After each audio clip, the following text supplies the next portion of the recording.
أشهد أن لا إله إلا الله وحده لا شريك له وأشهد أن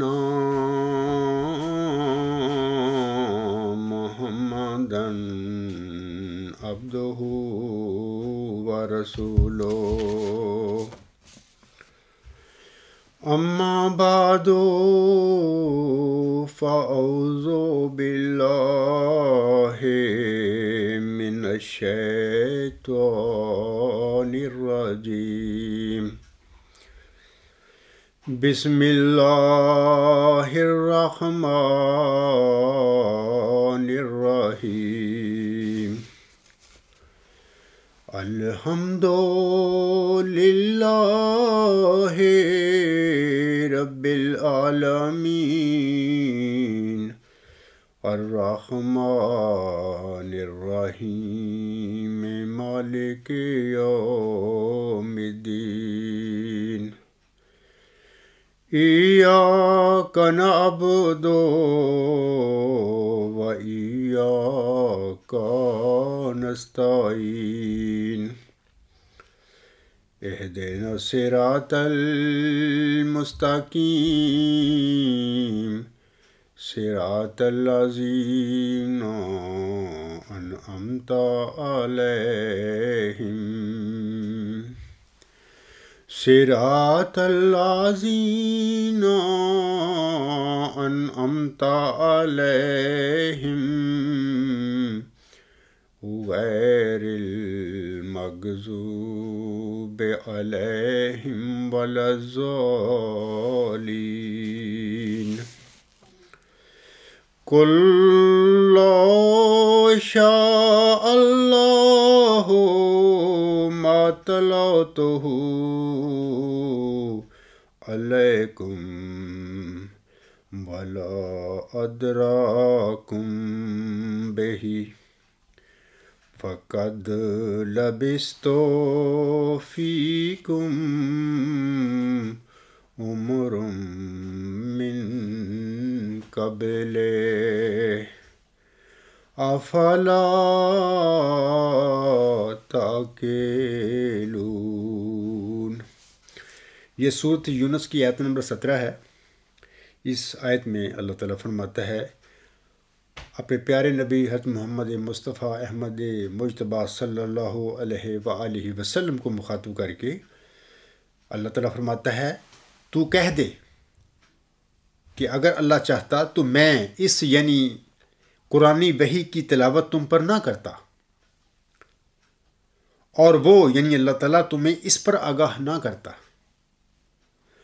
پس یقیناً میں اس یعنی رسالت سے پہلے اپنی اس بعثت سے پہلے ایک طویل عمر تم میں گزار چکا ہوں، ایک طویل زندگی میں تم میں گزار چکا ہوں، کیا پھر بھی تم عقل سے کام نہیں لیتے؟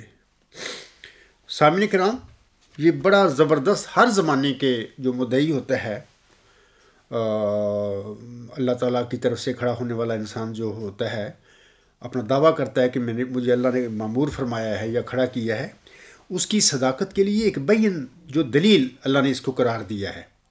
اور قرآن کریم میں سورۃ یونس کی آیت نمبر 17 میں بھی اللہ تعالیٰ نے اپنے پیارے نبی حضرت محمد مصطفیٰ صلی اللہ علیہ وسلم کے دعویٰ کے حوالے سے اسے دلیل قرار دیا ہے، یعنی آسم کی پہلی جو زندگی ہے مکہ میں گزری اپنے دعوے سے پہلے، اس کو ایک قطعی دلیل آپ کی صداقت کا قرار دیا ہے۔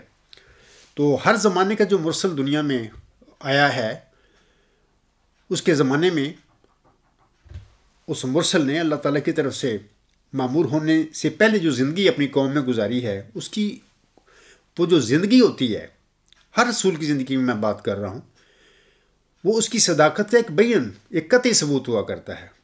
لیکن یہ ثبوت بھی ان لوگوں کے لیے ہوا کرتا ہے جو متقی لوگ ہوتے ہیں، تقویٰ شعار ہوتے ہیں، سلیم الفطرت ہوتے ہیں۔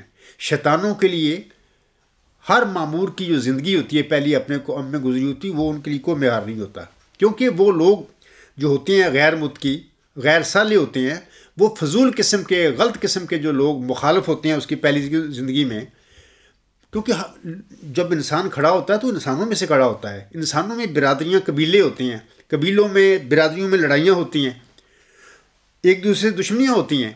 تو یہ ظاہر ہے کہ معمور کا جو خاندان ہوتا ہے، وہ جو اس کا قبیلہ ہوتا ہے، اس کا بھی مطلب کسی نہ کسی رنگ میں آپس میں اختلافی معاملات ہوتے ہیں اس کی قوم میں. تو غیر متقی جو لوگ ہوتے ہیں پھر اس معمور کی، اس مدعی کی، ان لوگوں کے پاس جا کے پوچھتے ہیں کہ کیا یہ بندہ صادق ہے، کیسا اس کی زندگی تھی، جو اس کے بدترین مخالف ہوتے ہیں. میں مثال دیتا ہوں کہ اگر طائف سے کچھ لوگ آ گئے یا مدینے سے لوگ آ کے عاصم کے متعلق ابو لہب سے یا اس کی بیوی سے پوچھتے آ کے کہ یہ محمد آپ لوگوں کا رشتہ دار ہے، یہ کس قسم کا آدمی ہے، کیا یہ سچا رسول ہے، کیا ابو لہب یا اس کی بیوی کیا اس کے متعلق، عاصم کے متعلق کیا اپنا تاثر دیتی، جس کے متعلق سورۃ لہب نازل ہوئی پھر کہ وہ ایسے دونوں میاں بیوی ایسے غلط تھے، ہمیشہ انہوں نے پیارے نبی صلی اللہ علیہ وسلم کو دکھ دیا، تنگ کیا، جبکہ حقیقی اور سچا مطلب کہ اصلی چچا تھا وہ ابو لہب تھا. ایسے ہی ابو جہل جو تھا، مکے کا لیڈر تھا، سردار تھا، اگر اس سے کچھ لوگ اگر پوچھتے ہیں صلی اللہ علیہ وسلم کے بارے میں پہلی زندگی جو کیا، وہ تو جھوٹ بولتا. ایسے ہی حضرت مرزا صلی اللہ علیہ وسلم کی زندگی ہے. مثلا آپ کے رشتہ دار تھے امام الدین، نظام الدین وغیرہ، کزن تھے، فرسٹ کزن تھے. بلکہ میں آپ سے کہوں گا کہ حضرت مرزا صلی اللہ علیہ وسلم کا ایک بڑا بھائی تھا مرزا غلام قادر، اس کی بیوی جو تھی مرزا صلی اللہ علیہ وسلم کی بھرجائی تھی، بھابھی تھی. اگر وہ انہوں نے اپنا اس کی حضرت مرزا صلی اللہ علیہ وسلم کی جو اس بڑے بھائی کی بیوی تھی، انہوں نے حضرت مرزا صلی اللہ علیہ وسلم کا جو بڑا بیٹا تھا مرزا سلطان احمد کو اپنا بیٹا بنایا ہوا تھا. ساری اس کی جو جائیداد ہے ان کو تو کوئی اولاد نہیں تھی، تو ان کو مطلب کہ انہوں نے نام لگوائی. تو وہ شدید مخالف تھی حضرت مرزا صلی اللہ علیہ وسلم کی. اگر کوئی محمد حسین بٹالوی جیسا کوئی مخالف دشمن آ کے مرزا غلام صاحب کی جو بھابھی تھی، یعنی مرزا غلام قادر صاحب کی بیوی تھی جو بیوہ تھی، اس سے پوچھتا کہ غلام احمد تمہارا رشتہ دار ہے، کیسا آدمی ہے، کیا یہ دعوے میں سچا ہے؟ وہ تو اعلان کہا کرتے تھے کہ مرزا غلام تو ایک دکاندار ہے. میرا مطلب کہنے کا ہے کہ جو متقی لوگ ہوتے ہیں، نیک فطرت لوگ ہوتے ہیں، اس قسم کے شریروں سے کسی مدعی کے متعلق نہیں جا کے پوچھا کرتے. اس قسم کے شریروں سے شریر لوگ ہی یا غیر متقی لوگ ہی پوچھا کرتے ہیں جا کے اپنے نفس کو مطمئن کرنے کے لیے، کوئی دلائل گھڑنے کے لیے. تو جو شریف لوگ ہوتے ہیں اس کے خاندان میں سے، مدعی کے خاندان میں سے یا قبیلے میں سے شرفا سے پوچھتے ہیں. غیر جانبدار جو لوگ ہوتے ہیں جن کا اس مدعی کی نہ کوئی دشمن ہوتے ہیں نہ کوئی دوست ہوتی ہیں، اس قسم کے لوگوں میں جو اس کی زندگی گزری ہوتی ہے ان سے پوچھتے ہیں. تو میرا کہنے کا مطلب یہ ہے کہ یہ جو سورۃ یونس میں آیت نمبر 17 ہے، جو کہ کسی مرسل کا اپنی قوم میں، اپنی قبیلے میں، اپنی پہلی دعوت سے پہلی جو زندگی گزارنا ہوتا ہے، یہ زندگی بھی ایک قسم کی اس کے دعوے پر ایک قطعی دلیل ہوتی ہے.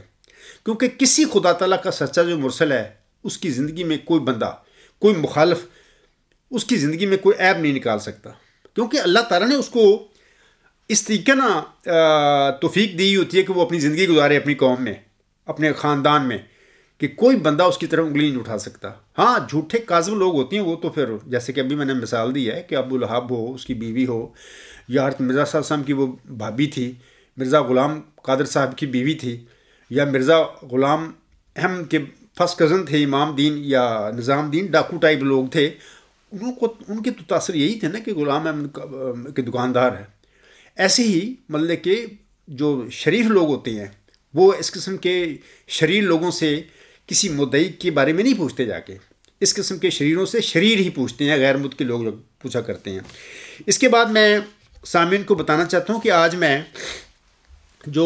جس ڈیرے پر میں پیدا ہوا ہوں، میں چاہتا ہوں کہ اس کے متعلق کچھ باتیں آپ لوگوں کو بتاؤں. اور میں اپنے بڑے امپورٹنٹ کام جو میرے ہیں، مثلا ورچوئس گارڈ ہے جس پر میں نے شروع کیا ہوا ہے، میں نے اس کو چھوڑ کر یہ جو مضامین کا یہ لیکچر کا سلسلہ شروع کیا ہوا ہے، اس لیے کیا ہوا ہے تاکہ بہت سارے لوگ ایک غلط باتیں میرے متعلق گند بکتے پھرتے ہیں، غلط باتیں کہتے ہیں، تمسخر اور ٹھٹھے کرتے ہیں. اور میں چاہتا ہوں کہ عام لوگوں کو بھی ہو سکتا ہے ان کے دل میں یہ خواہش ہو یا وہ سمجھتی ہوں کہ ہمیں یہ جو مدعی مئو ذکی غلام مسیح الزماں ہے عبدالغفار جنبہ، اس کی زندگی کے متعلق ہمیں پتہ لگنا چاہیے، کہاں پیدا ہوا ہے، کیسی اس کی زندگی گزری وغیرہ وغیرہ. میں اس لیے اپنا دا موسٹ امپارٹنٹ کام جو تھا ورچوئس گارڈ، میں نے اس کو روک کر میں نے یہ لیکچروں کا سلسلہ شروع کیا ہوا ہے. اور اب میں چاہتا ہوں کہ اس کام کو پہلے مکمل اب کر لوں، چونکہ میں نے شروع کر دیا ہے. تو اور دوسری بات یہ بھی ہے کہ دیکھیں جب کوئی اللہ تعالیٰ کی طرف سے بندہ کھڑا ہوتا ہے، صادق ہوتا ہے، اس کی زندگی کے بعد بھی اس کے متعلق لوگ مورخ جو ہوتے ہیں، تاریخ دان جو ہوتے ہیں، اس کے متعلق لکھتے ہیں حالات زندگی، اس کی آٹو بایوگرافی لکھتے ہیں اس کی زندگی کے متعلق. تو میں سمجھتا ہوں کہ ایسے خدا تعالیٰ کی فضل سے اس عاجز کو بھی اللہ نے ایک نعمت بخشی ہے، ایک رحمت، اپنی رحمت کا نشان بنایا ہے. ہو سکتا ہے میری زندگی میں بھی کچھ لوگ میری زندگی کے متعلق قلم اٹھائیں، لکھیں، اور ہو سکتا ہے میری زندگی کے بعد بھی لوگ میرے متعلق لکھیں، میری حالات زندگی کے متعلق لکھیں. تو میں یہ اس لیے بتا رہا ہوں چیزیں کہ بجائے کہ مورخ جو ہے اس عاجز کی زندگی کے متعلق روایتیں اکٹھی کرتے پھر لوگوں سے، میں خود بتا رہا ہوں چیزیں، یہ اتھینٹک باتیں ہیں جو میں خود اپنے منہ سے بتا رہا ہوں. تو انشاءاللہ تعالیٰ اس قسم کے جو مورخ ہوں گے میری زندگی میں میرے حالات زندگی کے متعلق لکھنا چاہیں یا میری زندگی کے بعد لکھنا چاہیں تو ان کو آسانی ہوگی، کیونکہ بہت ساری باتیں میں اپنی زندگی کے متعلق خود میں بتا رہا ہوں آپ لوگوں کو. تو آج میں اپنا وہ جس ڈیرے پر میں پیدا ہوا تھا، آج میں چند باتیں اس ڈیرے کے متعلق آپ لوگوں کو بتانا چاہتا ہوں. جس ڈیرے پر میں سامعین کرام پیدا ہوا اس ڈیرے کا نام ہے چاہ وکیل والا. میں آپ لوگوں کو بتانا چاہتا ہوں کہ چاہ کہتے ہیں کھو کو، فارسی کا لفظ ہے. جنگلی زبان میں، پنجابی زبان میں کھو کہتے ہیں، اردو میں کنواں کہتے ہیں، فارسی میں چاہ کہتے ہیں. تو وہاں پہ بھی جب جو ہمارا ڈیرا ہے وہاں پر ایک پختہ کنواں بنایا گیا تھا، ایک وکیل تھا جس نے بنایا تھا. تو اس کنویں کے لحاظ سے اس کو چاہ وکیل والا کہہ لیں یا وکیل والا کھو کہہ لیں، ہمارے ڈیرے کا یہ نام تھا. تو کاغذوں میں مطلب کہ جو پٹواری کے کاغذ زمین کے ہوتے ہیں وہاں پہ چاہ وکیل والا ہی لکھا میں نے دیکھا ہے. تو میں چاہتا ہوں کہ اس کے متعلق بتاؤں کہ اس کا جو نام ہے ہمارے ڈیرے کا چاہ وکیل والا کیسے پڑا. تو آپ لوگ یاد رکھیں کہ موضوع ڈاور میں مثال کے طور پر ہمارے ڈیرے کا نام تھا چاہ وکیل والا یا وکیل والا کہہ دیتے تھے. اسی طرح اور بہت سارے موضوع ڈاور میں اس قسم کے ڈیرے 2-2 3-3 گھر میں یا 5-5 6-6 گھروں میں وہ ایک کمیونٹی سے بن جاتی ہے، چھوٹا گاؤں بن جاتا ہے، یا بعض کو 2-4 ہی گھر ہوتے ہیں وہاں پر اپنا نام لکھ لیتے ہیں اس کا، اپنے ڈیرے کا. مثال کے طور پر ہمارے چاہ وکیل والا کے ارد گرد مثلا ایک نزدیکی باغ والا تھا، اس کو باغ والا کہتے تھے، ایک قاضی والا تھا، ایک منی والا تھا، یعنی مختلف نام وہ پڑ جاتے ہیں ڈیروں کے نا. ہمارے ڈیرے کا نام چاہ وکیل والا یا وکیل اڑا کہہ دیتے تھے جنگلی زبان میں، پنجابی زبان میں وکیل اڑا. تو میں آپ لوگوں کو بتانا چاہتا ہوں کہ اس کا نام کیسے وکیل اڑا پڑا. تو اس سلسلے میں آج کچھ باتیں آپ لوگوں کو بتاؤں گا. آپ لوگوں کو یاد رہے کہ جو چاہ وکیل والا ہے ہمارا ڈیرا جو تھا، ایک طرف جبانہ تھا اور دوسری طرف ڈاور تھا. ہمارا ڈیرا جو تھا چاہ وکیل والا یہ موضوع ڈاور میں پڑتا ہے، لیکن جبانہ اور ڈاور کے درمیان ہمارا ڈیرا ہے، بالکل ایگزیکٹ. تو میں بتانا چاہتا ہوں کہ جبانہ جو تھا یہ لالیوں کا گاؤں ہے، اس کے ارد گرد لالی، بڑے بڑے لالی، بڑے مطلب کہ زمیندار بڑے ہیں، 10-10 20-20 مربے ان کی زمین ہے، 50-50 مربے بھی زمین ہے. تو ہماری جو زمین ہے یہ بھی کسی زمانے میں لالیوں کی زمین تھی. تو ڈاور جو ہے وہاں کے جو ذمہ دار ہیں وہ کھوکھر ہیں، وہ اپنے آپ کو راجپوت کھوکھر کہتے ہیں. تو وہ بھی بڑے ذمہ دار ہیں، 10-10 20 مربے ان کی زمین ہے. تو باقی کمی ہوتے ہیں نائی، ترخان، کمہار وغیرہ. تو باقی 8-10 گھر ہمارے تھے مہاجروں کے، ہمیں وہ پناہ گیر ابھی تک کہتے ہیں، پناہ گیر. تو ہمارا وہ پیچھے نہیں چھوڑتے، ابھی ہم ادھر پیدا ہوئے ہیں ہمیں بھی پناہ گیر. تو یہ لوگ تھے جو 8-10 گھر ہمارے احمدیوں کے، ہم ہندوستان سے ضلع لدھیانہ چکلوٹ سے مائیگریٹ ہو کے ادھر آ گئے. کہیں کچھ لوگ اور چلے گئے، بھابڑے چلے گئے، کوئی ملتان چلے گئے. میں نے اس کی تفصیل، اپنا ایک مضمون ہے، ایک مظلوم خاندان کی کہانی، غلام مسیح الزماں کی زبانی میں بڑی تفصیل کے ساتھ لکھا ہوا ہے. تو یہ 7-8-10 گھر تھے، یہ چاکلوٹ سے ادھر آ کے مائیگریٹ ہو کے ادھر ڈاور آ گئے. میرے والد صاحب بھی انہی میں سے ہے، اور میرے والد صاحب آنے کا مقصد یہ تھا کہ میں نے اس مضمون میں بھی لکھا ہوا ہے کہ میرے والد صاحب بڑے مذہبی آدمی تھے، دیندار تھے، اور واجبی سا تعلق انہوں نے اپنے دنیا سے رکھا ہوا تھا، زیادہ تر اللہ تعالیٰ کی طرف جھکنے والے انسان تھے. تو ان کی خواہش تھی، کیونکہ چکلوٹ قادیان سے کافی دور ہے، غالباً 150 کلومیٹر کا فاصلہ تھا.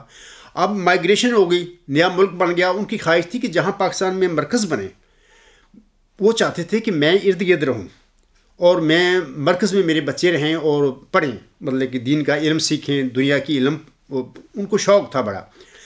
تو انہوں نے بڑی بڑی اچھی اچھی جگہ ملتان میں، سندھ میں، بھابڑے میں بڑی بڑی ہمارے رشتہ داروں نے خواہشیں کی کہ ادھر آ جاؤ ادھر آ جاؤ.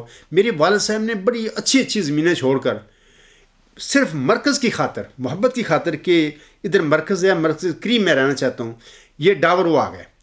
تو اب ڈاور تو آ گئے، ڈاور زمین بھی پھر الاٹ ہوئی. تو یہ جو ڈاور والوں کو جو زمین الاٹ ہوئی، یہ جو اس کے متعلق آج میں تھوڑا سا بتاؤں گا. میں آپ کو بتاؤں گا کہ یہ جو لالی ہیں، جوانے کے لالی ہیں، یا ادھر ڈاور کے ساتھ اور یہ علاقہ ہی لالیوں کا ہے. لالیاں شہر جو ہے اس کے ارد گرد بھی، جیسے کہ میں نے کسی مضمون میں خطبات میں کہتا رہتا ہوں کہ محمد صدیق لالی تھا جو لالیاں کی بنیاد رکھنے والا تھا، 300 سال پہلے کی بات ہے. تو وہ تو بڑا نیک درویش ولی اللہ لالی تھا، لیکن آج کل جو لالی ہیں وہاں پہ سارے چور، رسا گیر، سب اس قسم کے لوگ ہیں، جانگلی ٹائپ لوگ ہیں. کم تعلیم ہے ان میں، پڑھائی کی طرف توجہ نہیں دیتے. اب آہستہ آہستہ ان کے بچے بھی پڑھنا شروع ہو گئے ہیں ربا کی وجہ سے، یا اب چونکہ کافی ڈیولپمنٹ ہو گئی ہے. تو میں بتانا چاہتا ہوں کہ 1920 کے قریب ان لالیوں سے کوئی بندہ قتل ہو گیا، کسی لالی سے. تو قتل کیس ہو گیا، انگریزوں کی حکومت تھی. تو پھر ان لالیوں نے پھر سوچا کہ اب کیا کریں. انہوں نے پھر کیس چل پڑا، جن کا بندہ مر گیا ہوگا. تو یہ ان کے لالیوں کے قریب ارد سرگودا تھا، سرگودا شہر تھا. سرگودا میں ظاہر وکیل تھے اس زمانے میں. تو انہوں نے سرگودا میں سے ایک وکیل ہائر کیا، وکیل بنایا اپنا. تو اور وہ وکیل جو تھا، میں اس کے متعلق بتا دینا چاہتا ہوں کہ میں نے کاغذوں میں پڑھا ہے، یقیناً اس کا نام ملک راج تھا. بڑی دیر ہوگی میں نے کاغذوں سے پڑھا ہوا ہے، میں ہو سکتا ہے تھوڑا سا کوئی فرق بھی پڑ جائے، لیکن زیادہ تر مجھے گمان ہے کہ ملک راج تھا اس وکیل کا نام. اور اس کے والد کا نام تھا بھاگو رام، اور بھاگو رام کے والد کا نام کنڈا مل. یہ لوگ جو تھے، ان کی ذات جو تھی، قوم تھی، کپور تھی، اور یہ بھیرے کے رہنے والے تھے. تو ان کا بچہ کو پڑ گیا، ملک راج جو بھی تھا وکیل، وہ بڑا اچھا لائق وکیل تھا، سرگودا میں پریکٹس کرتا تھا. لالی پھر اس کے پاس گئے، انہوں نے لالی اس وکیل کر لیا اپنا، اور معاہدہ یہ کیا، کیونکہ اس زمانے میں پیسے تو نہیں تھے، یہ ان پڑھ لوگ تھے، جانگلی ٹائپ لوگ تھے، زمیندار تھے بڑے بڑے. انگریزوں نے غالباً زمینیں دی ہوئی ہوں گی ان کو. تو انہوں نے اس وکیل سے کہا بھی آپ اگر ہمارا بندہ چھڑا دیں تو ہم آپ کو 6 مربع زمین دیں گے. تو وکیل نے بہر طے کر لیا بھی ٹھیک ہے، میں پیسوں کی بجائے آپ زمین دے دینا، میں زمین لے لوں گا. تو بہرحال جب اس نے پہلے دکھائی انہوں نے زمین، چونکہ بڑی وسیع ان کی لالی تھی، ان کی رقبہ تھا، انہوں نے دکھائی کسی اور جگہ پر اس وکیل کو زمین، بڑی اچھی بڑی زرخیز زمین دکھائی. لیکن یہ جو زمین جو جہاں پر ہم ہیں، یہ دی اس لالی کو، اس وکیل کو یہ زمین دی. یہ زمین جو ہے بالکل ناقص ہے. جناب کا جب بھی آتا ہے سیلاب، پہلے پتہ نہیں کب سے وہ سیلاب شروع ہیں، یہ پہلے یہ بھی زرخیز ہوگی زمین یہاں کی بھی، لیکن سیلابوں نے یہ اس کو تباہ کر دیا زمین کو. یہ بالکل ریتلا ہو گیا، زمین زرخیزی چلی گئی، وہاں پر ریت ہی ریت ہے. تو یہ زمین جو تھی یہ بھی لالیوں کی تھی، دکھائی کسی اور جگہ پر اس کو لالی وکیل کو 6 مربع زمین کے، اور دیے بعد میں یہ زمین دے دی. اور اب وکیل نے کو ذہن میں نہ رہا کہ میں لکھا لوں کون کون سی مجھے دکھا رہے ہو زمین، کیا اس کا نمبر ہے، کیونکہ ابھی کیس چلنا تھا، ابھی تو بندہ ان کا بری کرنا تھا وکیل نے. تو بہرحال میں کہنا چاہتا ہوں کہ ہمارے علاقے کے جنگلی ان پڑھ ہے، لیکن اتنے ہوشیار ہیں کہ انہوں نے اس زمانے میں وکیل کو بھی دھوکہ دے دیا. تو بہرحال وہ 6 مربع اس نے بندہ وہ چھڑا دیا، مقدمہ لڑا. بہرحال وکیلوں کے پاس ہوتے ہیں کوئی پوائنٹس ہوتے ہیں، کوئی ایسا اس کے ہاتھ میں آ گیا، اس نے بندہ اس کو بری کرا دیا. تو انہوں نے 6 مربع زمین کے جو لکھ پڑھ تھی اس کے مطابق اس کے نام کر دیے. یہ 6 مربع جہاں پر چاہ وکیل والا ہے، اس کے ارد گرد ساری 6 مربع زمین بنتی تھی. تو یہ لالیوں کی زمین تھی، تو انہوں نے پھر وکیل کو دے دی. وکیل نے جب زمین دیکھی کہ یہ تو بالکل بیکار، وہ تو سر پکڑ کے بیٹھ گیا، ابھی میرے ساتھ تو لالیوں نے دھوکہ کر دیا، تو اب کچھ ہو نہیں سکتا تھا.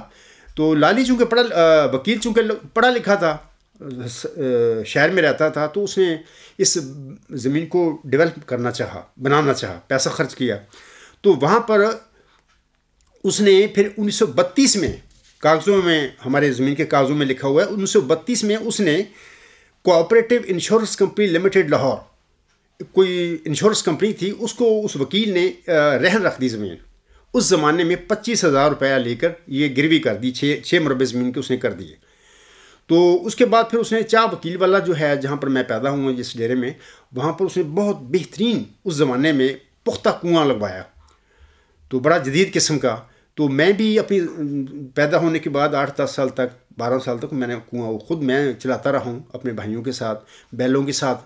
تو پانی نکلتا ہے ارد گرد جو زمینیں ہم سیراب کرتے رہے ہیں اس سے، کیونکہ ہماری زمین کو پانی بہت کم تھا. ایک ریتلی زمین ناقص، پانی بہت کم، پھر ہم وہ کنواں چلا لیتے تھے. تو میں خود بچپن میں 8-10 سال کا تھا جب میں بیلوں کے پیچھے میں کنواں چلاتا رہا ہوں. بڑا خوبصورت کنواں تھا، بہت اچھا تھا، بہت بڑا کنواں تھا. تو اس نے پھر وکیل نے ساتھ ہی کنویں کے ایک باغ 5-6 ایکڑ میں لگا دیا. تو شروع میں باغ وہ ہمیں ہی الاٹ ہو گیا تھا. ہمارے پاس بھی ایک لمبا عرصہ وہ باغ رہا ہے. بعد میں چونکہ اس باغ کی وجہ سے ہماری 10 ایکڑ زمین کاٹ لی گورنمنٹ نے، تو ہم نے وہ باغ چھوڑ دیا. تو ہم نے پھر 5 ایکڑ باغ چھوڑ کے اپنے 10 ایکڑ ہم زمین لے لی. تو یہ مطلب کہ بھائیوں کی فیصلے تھے، میں تو چھوٹا تھا.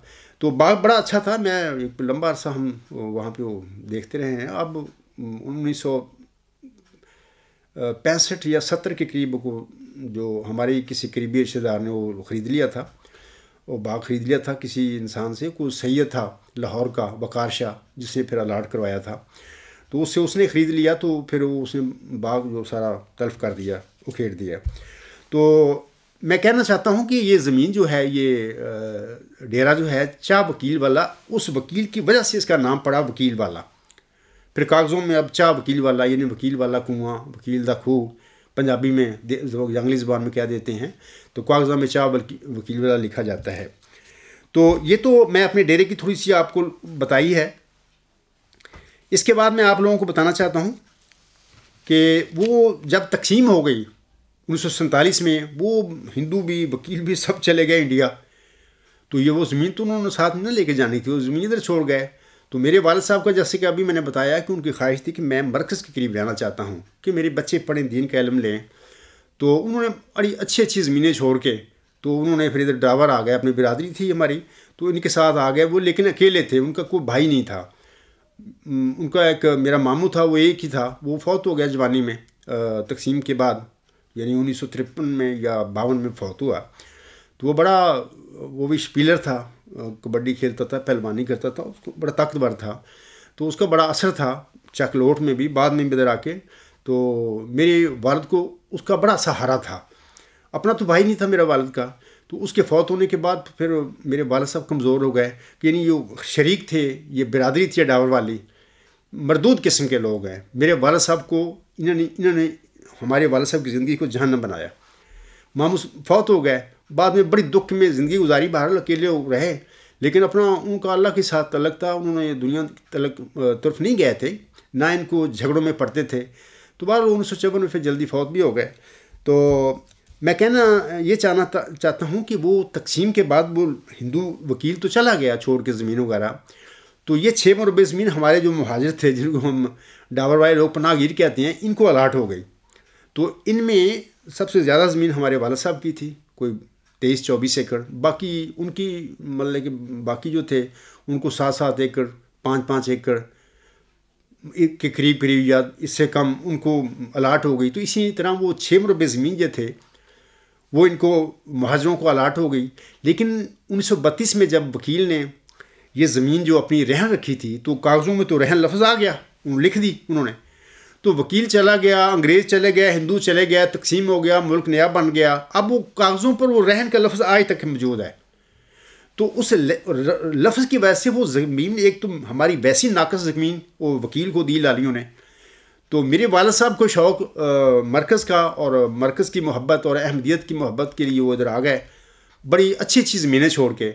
تو یہ پھر ایک تو ایک ناقص زمین، دوسری وہ زمین کے ساتھ بھی نا کاغذوں میں لفظ رہن ابھی تک لکھا ہوا ہے. اب ہم سارے لوگ جو 6 مربع زمینیں ہیں، وہ نہ ہم اب اس کو بیچ سکتے ہیں. اگر بیچیں گے تو خریدنے والا کہتا ہے کہ اس پہ تو رہن لکھا ہوا ہے، یہ تو آپ لوگوں نے رہن رکھی ہوئی ہے. حالانکہ پتہ ہے، انڈرسٹوڈ بات ہے کہ رہن 1932 میں رکھی گئی، وہ انشورنس کمپنی چلی گئی، انگریز چلے گیا، وکیل چلا گیا، اب کوئی مسئلہ نہیں. لیکن جو خریدنے والا ہے وہ انسسٹ کرتا ہے، قیمت نہیں دیتا صحیح زمین کی. وہ کہے گا نہیں یہ تو رہن ہے.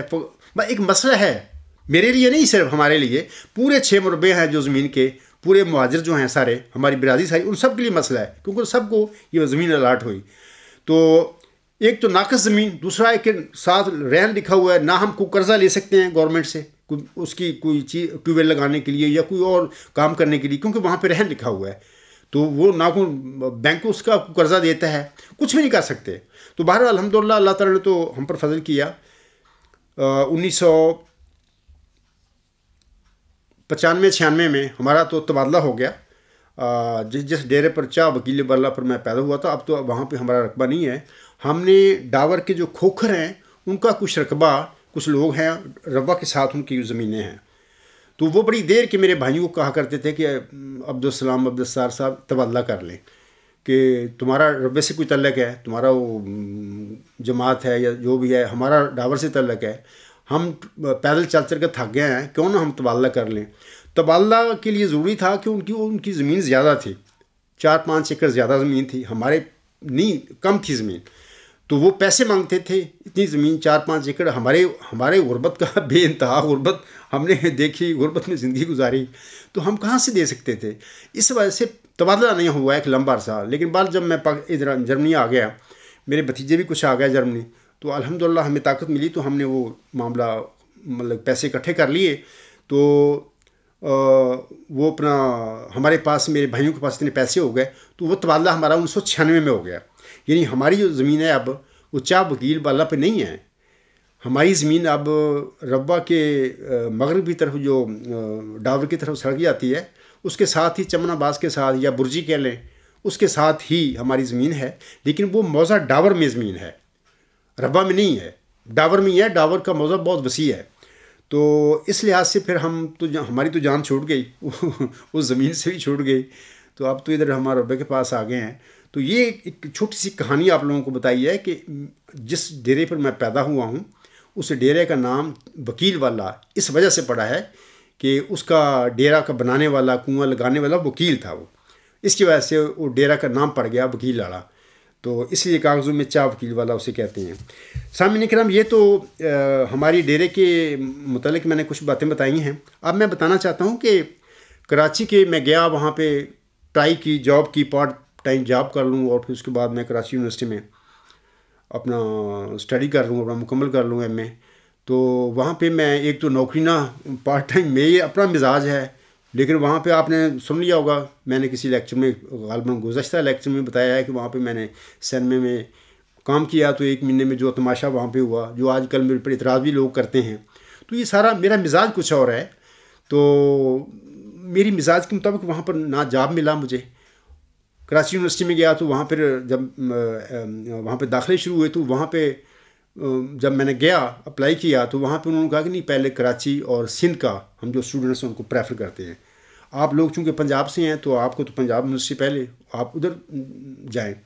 تو وہاں پر یہ سارے معاملات گڑبڑ ہو گئی، تو پھر میں آیا۔ لیکن میں بتاتا ہوں کہ پچھلے گزشتہ خطبہ جمعہ میں نے وہ خواب کا ذکر بتایا ہے کہ جب میری اس سینما میں کو ہوئی مکرانی کے ساتھ، تو میں گھر آیا، تو میں نے اپنے کزن کو بتایا، تو اس نے بھی تھوڑا سا مجھے جھڑکا، بھی غفار تم کام نہیں کر سکتے دنیا میں، تو یہ کرنا پڑتا ہے سارا۔ تو افسوس ہوا مجھے، تو اسی رات میں سو گیا۔ تو سوتے ہوئے میں خواب دیکھتا ہوں، میں نے گزشتہ غالباً لیکچر میں بتایا تھا کہ ایک میں سپاہی دیکھتا ہوں، رحمت بازار کے قریب جب میں آ گیا ہوں، تو وہ سپاہی مجھے ایسے پیشہ ورانہ انداز میں سلام کرتا ہے۔ جب میں اس کی ٹوپی کی طرف دیکھتا ہوں، چاند ستارہ جہاں پر ہوتا ہے وہاں پہ لکھا ہوا واللہ خیر الرازقین۔ میں بتانا چاہتا ہوں کہ یہ اللہ کی طرف سے ایک تسکین تھی میرے لیے، اللہ نے مجھے ڈھارس بندائی تھی، مجھے تسلی دی تھی کہ عبدالغفار ایسا بات نہیں ہے، میں رازق ہوں، تو رزق کا فکر نہ کر، میں تیرے مسئلے حل کروں گا۔ بہر اللہ تعالیٰ نے ہو سکتا ہے وہ سینمے میں جو میری دیانتداری تھی یا جو بھی تھا، اللہ کو اس کو وہ بھی پسند آ گئی ہو۔ تو میں آپ لوگوں کو بتانا چاہتا ہوں کہ یہ اسی قسم کا ڈھارس تھی، جیسے کہ میرے آقا حضرت مرزا غلام صاحب کا جب والد فوت ہونے لگے، تو اس سے پہلے میرے آقا کو بھی یہ الہام ہوا تھا، الیس اللہ بکاف عبدا، کہ اللہ اپنے بندے کے لیے کافی نہیں ہے۔ تو اسی قسم کا یہ واللہ خیر الرازقین، یہ سورۃ جمعہ کی آیت نمبر 12 کی جو آیت ہے، آیت لمبی ہے، اس میں ایک آخری حصہ جو ہے یہی ہے کہ واللہ خیر الرازقین۔ تو اللہ تعالیٰ نے میری ان الفاظ میں ڈھارس بندائی تھی کہ فکر نہیں کرے، یہ مالی معاملات رازق میں ہوں، اور انشاءاللہ تعالیٰ تیرے حالات ٹھیک کروں گا، اور میں آپ لوگوں کو یقین دلاتا ہوں آج کھڑ کے بھی اس لیکچر میں بھی اس الہام کے بعد، یہ الہام تھا، مجھے نہیں پتا تھا یہ الہام ہو گیا، مجھے یہ الہام ہوا ہے خواب میں تو اس کوچے کا بندہ ہی نہیں تھا، میں نے تو کبھی سوچا نہیں تھا کہ یہ خواب میں الہام ہوا. ہاں یہ ہے کہ بڑی اچھی خواب میں نے دیکھی ہے، اور یہ لفظ ہیں اور قرآن میں بھی میں نے پڑھے تھے، یہ قرآن میں بھی آتے ہیں، تو اس میں اللہ بہترین رازق ہے، اس میں کا معنی ہے کہ مطلب فکر نہیں کرنا چاہیے. لیکن آگے نہیں میں نے سوچا کہ یہ الہام اللہ نے مجھ پر فرمایا ہے اور اللہ کی طرف سے تسلی اور ڈھارس ہے میرے لیے، یہ میں نے نہیں کبھی سوچا تھا. تو اس کے بعد میں بتاتا ہوں کہ آج تک اس خواب کے بعد، ان الفاظ کے بعد آج تک اللہ تعالیٰ نے میرا مالی لحاظ سے کوئی تنگی کا مجھے سامنا نہیں ہوا. کراچی سے آیا، وہ اسٹوڈنٹ جو بیچارہ مارا پھر رہا تھا کراچی جا کے اپنی تعلیم مکمل کرنے کے لیے، پارٹ ٹائم جاب ڈھونڈتا پھر رہا تھا، اللہ تعالیٰ نے اس کے لیے ایسے سامان پیدا کر دیے کہ میں نے بہترین رنگ میں اپنے دارالحمد میں رہ کے ہاسٹل میں اپنا ایم اے مکمل کیا، اور بڑی اچھی طرح کرنا، کوئی مسئلہ نہیں. ایسے اللہ تعالیٰ نے ایسے حالات پیدا کر دیے، ایسے وسائل میرے لیے پیدا ہو گئے کہ میں نے اپنی ایجوکیشن مکمل کی. اور اس کے بعد میری شادی ہوئی، اور شادی بھی اللہ تعالیٰ نے بالکل سادگی کے ساتھ میں نے کی. وہ جو لوگ میرے مخالف ہیں، میرے سسرال والوں سے جا کے پوچھ لیں، ادھر ہیں یو کے میں ہیں، جرمنی میں ہیں، ان سے پوچھیں کہ غفار کی شادی کیسے مطلب کہ بڑے زور آور طریقے سے ہوئی تھی کہ سادہ کی ہوئی سی، تو وہ بتائیں گے آپ کو کہ بالکل سادہ. میں تو ان کو اپنے سسرال کو کہہ دیا تھا کہ بالکل میں تو اسٹوڈنٹ ہوں، ابھی بھی اللہ کے کام کر رہا ہوں، اللہ کے راستے پہ چل رہا ہوں، تو میرا کوئی مطالبہ نہیں ہے جہیزوں کا، یہ میں ان چیزوں کو بلیو بھی نہیں کرتا. تو بال سادگی سے میری شادی ہوئی اور کوئی ایسا مسئلہ نہیں ہوا. تو اس کے بعد جرمنی میں اللہ مجھے لے آیا، اللہ ہی لے کے آیا ہے، سامان بھی پیدا ہو گئے.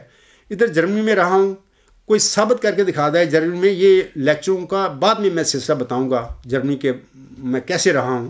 کوئی ثابت کر کے دکھا دے کہ یہاں پر میں کوئی ایک پینی بھی کوئی بلیک میں اپنے ہاتھ میں لی ہو، یا گورنمنٹ سے کوئی دغا کیا ہو، یا میں اپنے جو میرا مقدمہ تھا اسائلم کا اس میں کوئی جھوٹ بول رہا ہو. یہ بات کی باتیں انشاءاللہ میں بتاؤں گا آپ کو. کوئی ثابت ہی نہیں کر سکتا، نہ میں نے کیا ہے، مجھے ضرورت نہیں ہے. اللہ تعالیٰ نے میرے سارے مسائل جو ہیں اقتصادی جو مالی وہ بھی حل کر دیے، اور مجھے اس سے زیادہ دنیا کی ضرورت نہیں ہے مجھے.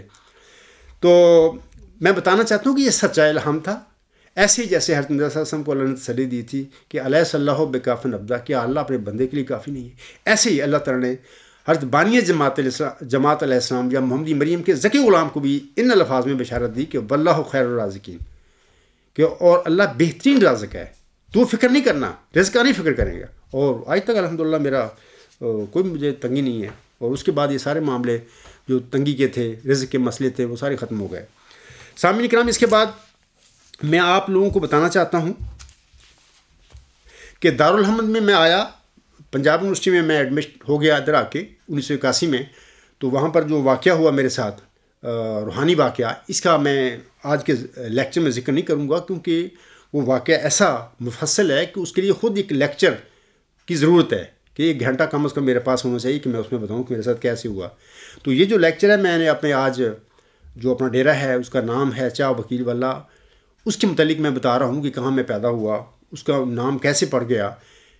یہ چیزیں میں اس لیے بتا رہا ہوں کہ آئندہ زمانے میں اگر کوئی مورخ میرے متعلق لکھنا چاہے کہ کہاں عبدالغفار جنبہ پیدا ہوا تھا، تو اس کو یہ معلومات میرے منہ سے اس تک پہنچ جائے، تو اس کو کسی روایتوں کا سہارا نہ لینا پڑے. تو اب میں آتا ہوں ایک اللہ تعالیٰ قرآن کریم میں سورۃ میں سامنے کرام فرماتا ہے، اللہ تعالیٰ فرماتا ہے قالوا یا صالح قد کنت فینا مرجوا قبل ھذا اتنھانا ان نعبد ما یعبد آباؤنا وَإِنَّنَا لَفِي شَكٍّ مِّمَّا تَدْعُونَا إِلَيْهِ مُرِيبٌ. اس آیت میں اللہ تعالیٰ فرماتا ہے انہوں نے کہا اے صالح، یعنی صالح کی قوم کا ذکر ہے. صالح کی قوم نے کہا اے صالح، یقیناً تو اس سے پہلے ہمارے درمیان امیدوں کی جگہ، امیدوں کا مرکز اور امیدوں کا محور تھا. کیا تو ہمیں روکتا ہے کہ اس کی ہم عبادت کریں؟ کیا تو ہمیں روکتا ہے کہ اس کی عبادت ہم نہ کریں جس کی عبادت ہمارے آباء و اجداد کرتے چلے آئے ہیں؟ یعنی یہاں پر وہ اپنے زمانہ کا جو مرسل تھا حضرت صالح علیہ السلام، اس سے اس کی قوم کہتی ہے. اور یقیناً آگے اللہ فرماتا ہے اور یقیناً ہم ایک بے چین کر دینے والے شک میں ہیں. یعنی صالح علیہ السلام کی قوم کہتی ہے اور یقیناً ہم ایک بے چین کر دینے والے شک میں ہیں اس کے بارے میں جس کی طرف تو ہمیں بلاتا ہے. تو میں بتانا چاہتا ہوں کہ جب میرے ساتھ دارالحمد میں یہ واقعہ ہو گیا روحانی، تو میں نے بتا دی اپنے خطبات میں، مضامین میں، سب کچھ میں نے بتایا ہوا ہے. میری کتاب غلام مسیح الزمان میں اس کا تفصیل سے ذکر ہے. تو اس کے بعد اللہ تعالیٰ نے جو مشن مجھے سونپا، جس کے لیے کام کے لیے مامور فرما دیا، میں تو چھوڑ کے پھر آ گیا اپنا ہر چیز کو، اپنا واپس گھر میں آ گیا. تو اپنا کام شروع کر دیا. ورچوئس گاڈ جو الہام مجھ پر ہوا، تو یہ سپریم الٹیمیٹ یونیورسل تھیری تھی. تو میں نے جس طرح اللہ تعالیٰ مجھے گائیڈ کیا اللہ نے مجھے، ایسے میں نے پھر اس پہ لکھنا شروع کر دیا. تو شروع میں نے اردو میں لکھنا شروع کیا، لیکن میں کامیاب نہ ہو سکا. تو پھر میں نے اس کو انگلش میں لکھا، کیونکہ اس زمانے میں میں نے تو ایم اے انگلش میڈیم میں کیا تھا، تو اردو میں زیادہ نہیں لکھ سکتا تھا. تو شروع میں تو کوشش کی تھی میں نے اردو میں لکھنے کی، لیکن کامیاب نہ ہو سکا. تو پھر میں نے انگلش میں لکھا، تو کوئی مسئلہ نہیں ہوا میرے لیے نا. تو میں اپنا کام کرنا شروع کر دیا. تو اب گھر والے، میرے ماں سے ایک دو دفعہ بات ہوئی تو میں نے ماں کو سمجھا دیا کہ اماں میں تو دین کا کام کرنا ہے. بھائیوں کی بھی امید تھی کہ ہمارا بھائی لائق انٹیلیجنٹ ہے، پڑھا ہے، اب کچھ ہمارے حالات ٹھیک ہوں گے. غربت کے بڑے غربت میں میرے بھائیوں نے بھی زندگی گزاری، بچوں بیچاروں کے غربت میں رہے. لیکن میں نے ان کو سمجھا دیا کہ میں تو، میرے کام ہیں، خدا تعالیٰ کے کام ہیں، میرے ذمے ہیں، میں وہ کر رہا ہوں. لیکن میرے بھائی سمجھ گئے، کیونکہ وہ مجھے جانتے تھے. میں بچپن میں میرے بھائیوں میں زندگی گزاری، میری کیسی زندگی گزری ہے. وہ سمجھتے تھے کہ ہمارا بھائی بالکل سیدھے راستے پر چلنے والا ہے، اس میں عیب بھی کوئی نہیں ہے، کوئی لڑائی جھگڑا نہیں اس کا، نہ کوئی اس کا آوارہ لڑکوں کی طرح ہمارا بھائی ہے. تو پڑھنے میں بھی بہت لائق ہے. باہر اس کا کوئی معاملہ ہوگا، باہر نہیں، اگر وہ کام کرنا چاہتا تو ہم اس پر دباؤ تو نہیں ڈال سکتے. باہر میرے بھائیوں نے مجھ پر کوئی دباؤ نہیں ڈالا. تو والدہ صاحبہ کو بھی میں نے بتا دیا کہ اماں جی میں تو بس اللہ کا کام کر رہا ہوں.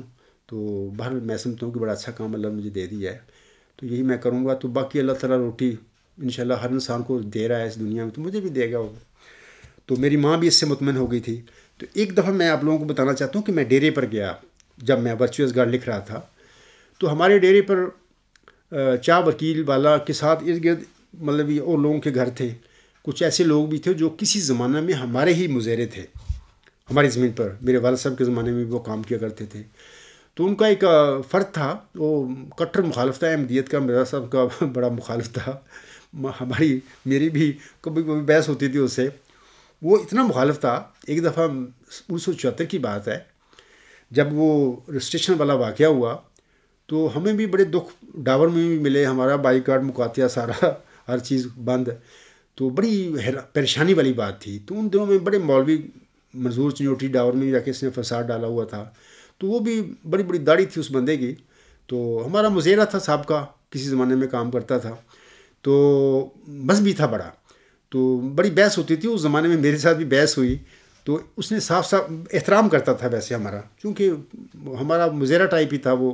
ہم نے کبھی دانے دے دیے، کبھی کچھ دے دیا، مطلب وہ سمجھتا تھا کہ یہ میرے محسن ہیں. لیکن مذہبی پکا تھا، وہ مخالف تھا. ایک دفعہ مجھے کہنے لگا، سچی بات بتا رہا ہوں، میں پانی لگا رہا تھا زمین پہ. تو ان کا ڈیرا آتا تھا، ڈیرے سے گزر کے آگے ہمارا پانی جاتا تھا زمین پہ. تو وہاں پر بحث مباحثہ شروع ہو گیا اس کا، میرا صاحب کے دعوے کا یہ وہ. اس نے مجھے کہا کہ غفار اگر خدا بھی آ کے آسمان تو یہ کہہ دے کہ مرزا صاحب نے مان لے، تو میں پھر بھی مرزا صاحب نہیں ماننا. میں سچی بات بتا رہا ہوں کہ مطلب کہ بعض اوقات چیزیں ایسی بٹھا دیتے ہیں مولوی لوگوں کے. ان پڑھ لوگ ہوتی ہیں، وہ سمجھ ہی نہیں سکتے، ان کے اندر طاقت ہی نہیں ہوتی. وہ جس لین پہ چل پڑتی ہیں تو بس وہ پہ پکے ہو جاتے ہیں. بہر وہ زندہ ہے یا فوت ہو گیا، اللہ اس پر رحم کرے. تو میں یہی بندہ تھا جب میں گیا ڈیرے. یہ 1985 کی بات ہے غالباً، یا 84 کا آخر ہوگا. تو میں گیا ویسے ہی اپنے ڈیرے پہ گیا تو مجھے ملا. سلام دعا کے بعد پھر وہ بڑا افسوس سے کہتا ہے مجھے کہ غفار تیری پر تو بڑی امیدیں تھیں، اس کو پتہ تھا ہماری غربت کا، اس کے بھائی غریب ہیں، سارا زمین تو ہے ان کے پاس، پانی کچھ نہیں ہے، زمین ناقص ہے، غربت میں زندگی ان لوگوں نے گزاری. غفار بڑا اچھا انٹیلیجنٹ پڑھنے والا اسٹوڈنٹ ہے، ہم سب میں پتہ ہے سب کو، ایک برادری پوری ڈاور میں ایک انٹیلیجنٹ لڑکا ہے، تو ایم اے کر کے یہ گھر آ کے بیٹھ گیا ہے. تو اس نے اس لیے شکوہ کیا کہ غفار تیرے پر تو بڑی امیدیں تھیں، تو آ کے گھر پر بیٹھ گیا آگے. اب میں مسئلہ میرا لیے یہ ہے کہ میں کسی جگہ بتا ہی نہیں سکتا کہ اپنا معاملہ میرے ساتھ کیا ہو گیا ہے. تو میں خاموشی سے اس کی باتیں سنی، بزرگ تھا میرا ایک قسم کا، میں نے ان کو سمجھایا کہ کوئی ایسی بات نہیں ہے، کچھ میں کام کر رہا ہوں، انشاءاللہ تعالیٰ جب موقع ملے گا تو میں نوکری میں کر لوں گا، اور فی الوقت میں کچھ ضروری کام ہیں جن میں مصروف ہوں. تو بہرحال اس کو میں نے سمجھا بجھا کے اس طرح کر کے پھر وہ خاموش کر دیا، وہ ٹھیک ہو گیا، مطمئن ہو گیا. مقصد میرا کہنے کا کہ میں وہ بات بتا ہی نہیں سکتا کسی کو کہ میرے ساتھ کیا ہو گیا ہے، میں کس مشن پر اللہ نے مجھے کھڑا کر دیا.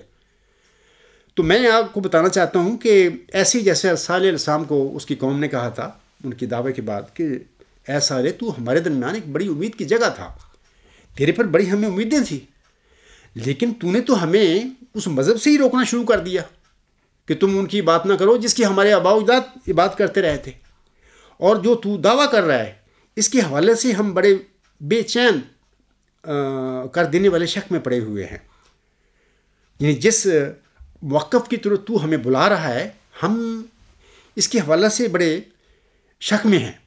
تو یہ اس کی قوم نے کہا. بل آج میرا بھی یہی سلسلہ ہے جماعت احمدیہ میں جس کی طرف آپ لوگوں کو بلا رہا ہوں، جن لوگوں تک میرا دعویٰ پہنچا ہے، جن لوگوں نے میرے خطبات سنے ہیں، مضمون پڑھے ہیں، یا جن تک میرے تفصیل جنہوں نے پڑھ لیا، وہ بھی بے چین ہے اور شک میں ہیں کہ یہ کیا ہو. جمبا صاحب کہہ رہا ہے کہ وہ خلیفہ ثانی، دعویٰ ہی جھوٹا تھا ان کا، کہتا ہے کہ میں مسلم موعود ہوں. اچھا، اب جن لوگوں کو نسل در نسل یوم مسلم موعود منا کے 70 دفعہ ان کے دل و دماغ میں نسل در نسل بٹھا دی گئی یہ چیز ایک، اگرچہ وہ جھوٹا ہے یا دعویٰ ہی جھوٹا ہے، تو وہ ان کو تو یہ چھوڑنا بڑا مشکل ہے. اب ان کا مسئلہ بھی صالح علیہ السلام کی قوم کی طرح ہے، میرے حوالے سے بنا ہوا ہے کہ وہ بھی بے چین کر دینے والے شک میں پڑے ہوئے ہیں کہ یار وہ 70 دفعہ یوم مسلم موعود ہم نے منائے ہیں، اور پوری جماعت عالم ہے، سارے خلیفے آ رہے ہیں، وہ سارے کیسے ان کو پتہ نہیں لگا اس بات کا ابھی خلیفہ ثانی مسلم موعود نہیں تھا. جمبا صاحب کہہ رہے ہیں کہ جی میں ہوں مسلم موعود ہوں، وہ تو پیدا ہی نہیں ہوا میرے ساتھ کے گھر میں. میں آپ لوگوں کو بتانا چاہتا ہوں کہ آج کا میری صورتحال بھی حضرت صالح علیہ السلام کی جیسی ہے اپنی قوم میں، اپنی جماعت میں، کیونکہ ابھی تک میرا دعویٰ اپنی جماعت سے باہر نہیں گیا. انشاءاللہ وہ وقت بھی جلدی آنے والا ہے کہ جب میرا دعویٰ جماعت سے باہر پوری دنیا میں پھیلے گا، عالم اسلام میں بھی پھیلے گا، تو وہاں پہ بحث بھی ہوگی، سب کچھ ہوگا انشاءاللہ. لیکن ابھی تو اپنے گھر میں ہی میں، ابھی تو گھر والوں نے ہی مجھے شیب ابی طالب میں ڈالا ہوا ہے 14 سال سے مقاطع اخراج کر کے. میں آپ لوگوں کو ایک اور بات بتانا چاہتا ہوں کہ جب اللہ تعالیٰ مجھے کامیابیاں دے گا، یہ اسیر رستگاری پائیں گے، اس وقت میں جو آج بات آپ کو بتانے والا ہوں آپ اس کی تصدیق کریں گے کہ یہ بشیر الدین محمود مسلم موعود نہیں تھا، بلکہ اسلام کی ترقی، اس احمدیت کی ترقی میں رکاوٹ بننے والا شخص ہے. ان کا سسٹم جو ہے، یہ اسلام، غلبہ اسلام کو مشن جو میرا سم کو اللہ نے دیا تھا، اس مشن کو ناکام کرنے والے یہ لوگ ہیں، اس کے راستے میں رکاوٹ بن کر یہ بیٹھے ہوئے ہیں. یہ کہتی ہیں کہ اگر اسلام غلبہ ہو تو ہمارے ہاتھوں سے ہو. بندہ ان سے پوچھے کہ اللہ تمہارا پابند ہے کہ تم سے اسلام کو قبول فتح کرائے، اسلام کا غلبہ تمہارے ہاتھوں سے کرائے. اگر تو کوئی نبی ہو، اس کی قوم، اس کی اولاد بڑی نیک ہو، نبی کے نقش قدم پر چلنے والی ہو، تو یہ کوئی بڑی بات بھی نہیں ہے کہ اللہ اس کی نبی کی قوم کو توفیق دے دیتا ہے. اگر نبی کے مننے والے ہی نبی کی تعلیم سے ہی وہ پھر جائیں، دنیا کی طرف چلے جائیں، بلکہ نبی کا جو مذہبی مشن اور روحانی ہو اس کو بھی دنیا داری کمانے کے لیے وہ لگا دیں، تو اس قسم کے لوگوں کو اللہ تعالیٰ اس قسم کے اسلام کے غلبے ان کے ہاتھوں سے کیسے کروا سکتا ہے؟ لیکن یہ بضد ہیں کہ نہیں، یہ ہماری خلیفے، ہم اللہ کے بنائے ہوئے ہیں، اسلام کا غلبہ ہمارے ہاتھوں سے ہوگا وغیرہ وغیرہ. میں آپ کو بتانا چاہتا ہوں کہ غلبہ ان کے ہاتھوں کہاں اسلام سے ہوگا، بلکہ یہ تو غلبہ اسلام جو ہے، احمدیت کا جو غلبہ ہے، اس کی راہ میں رکاوٹ بنے ہوئے ہیں یہ لوگ اپنے خاندانی اقدار کو بچاتے. تو انشاءاللہ آج نہیں آپ لوگوں کو میری اس بات کا سمجھ آئے گی، انشاءاللہ بڑی جلدی آپ لوگ سب رستگاری پانے والے ہیں. اس کے بعد آپ کو پتہ چل جائے گا جو اللہ تعالیٰ نے میرے سے کام کروانے ہیں، وہ سارے کام کروانے ہیں جس کا اللہ تعالیٰ نے محمدی مریم سے وعدہ فرمایا ہوا ہے اپنی الہامی پیشگوئی میں. تو آپ سمجھ جائیں گے کہ ہاں باقی عبدالغفار جنبا اس وقت بھی صحیح باتیں کہا کرتا تھا کہ باقی یہ لوگ دین اسلام کی کامیابی یا فتح اسلام کے راستے میں، احمدیت کے راستے، کامیابی کے راستے میں یہ رکاوٹ تھے لوگ. تو اس کے بعد میں آپ لوگوں کو بتانا چاہتا ہوں کہ جیسے کہ سورۃ ہود کی آیت نمبر 64 میں اللہ تعالیٰ فرماتا ہے قالا یا قوم ارأیتم ان کنتو علی بینات من ربی وآتانی منہ رحمۃ فمن ینصرنی من اللہ ان عصیتہ فما تزیدوننی غیر تخسیر۔ اس آیت میں اللہ تعالیٰ فرماتا ہے، یعنی جب صالح کی قوم نے اس سے کہا کہ اے صالح، اس سے پہلے تو ہمارے درمیان ایک بڑی امید کی جگہ تھا، تیرے پر تو ہمیں بڑی امیدیں تھیں کہ تو قوم کو بڑی ترقی دلائے گا، قوم میں ہر قسم کا ڈیولپمنٹ ہوگی، آپ تو ہماری امیدوں کا محور تھے، آپ کیا کر رہے ہیں؟ آپ ہمیں کس موقف کی طرف، کس دین کی طرف بلا رہے ہیں؟ آپ کہہ رہے ہیں کہ وہ دینوں کو چھوڑ دو، انہیں بتوں کو چھوڑ دو یا جن کی وہ بات کرتے ہوں گے، اور ہم آپ کے دعوے کے حوالے سے شک میں پڑے ہوئے ہیں۔ تو صالح السلام جو ہے اس نے کہا، یعنی اپنی قوم سے کہا، اے میری قوم، مجھے بتاؤ تو صحیح کہ اگر میں اپنے رب کی طرف سے ایک روشن ثبوت پر، ایک روشن دلیل پر قائم ہوں، اور اس نے یعنی اللہ تعالیٰ نے اپنی جناب سے مجھے رحمت عطا کی ہو، تو کون مجھے اللہ کی پکڑ سے بچائے گا اگر میں اس کی نافرمانی کروں گا؟ پس تم مجھے نقصان کے سوا کسی اور چیز میں نہیں بڑھاؤ گے۔ ہر سال ہم اپنی قوم سے کہتے ہیں کہ دیکھو، اگر میں تمہاری بات مان لوں، جیسے کہ میٹھی میٹھی باتیں کرتے ہو کہ نہیں صالح چھوڑ دے، یہ کدھر تم ہمیں لے کے جا رہا ہے وغیرہ، تم بڑی تعریفیں بھی کرتے تھے کہ اے صالح السلام، تم ہمارے درمیان بڑی امیدوں کی جگہ تھا۔ ہر سال فرماتے ہیں اگر میں تمہاری بات مان لوں تو اللہ کی غضب سے مجھے کون بچائے گا؟ کیونکہ اللہ نے تو مجھ پر ظاہر کر دیا حق، اللہ نے مجھے ایک ایسی قطعی دلیل دی ہے جس پر میرا مقدمہ، جس کے پر میرا دعویٰ قائم ہے۔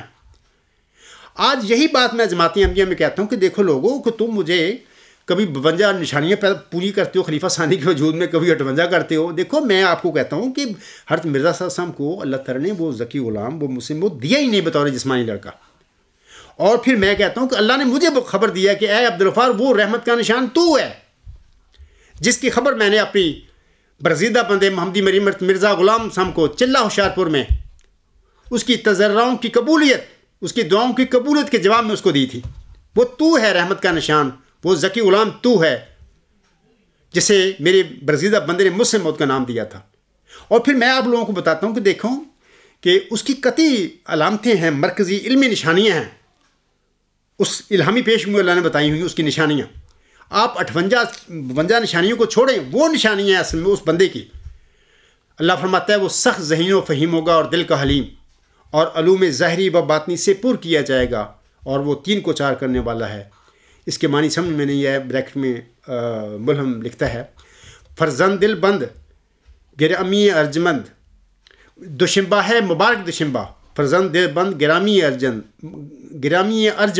مظہر الاول والآخر مظہر الحق والعلاء کأن اللہ نزل من السماء۔ یہ اس کی اصل نشانی ہے، اس کا ثبوت ہے، اس کی دلیل ہے۔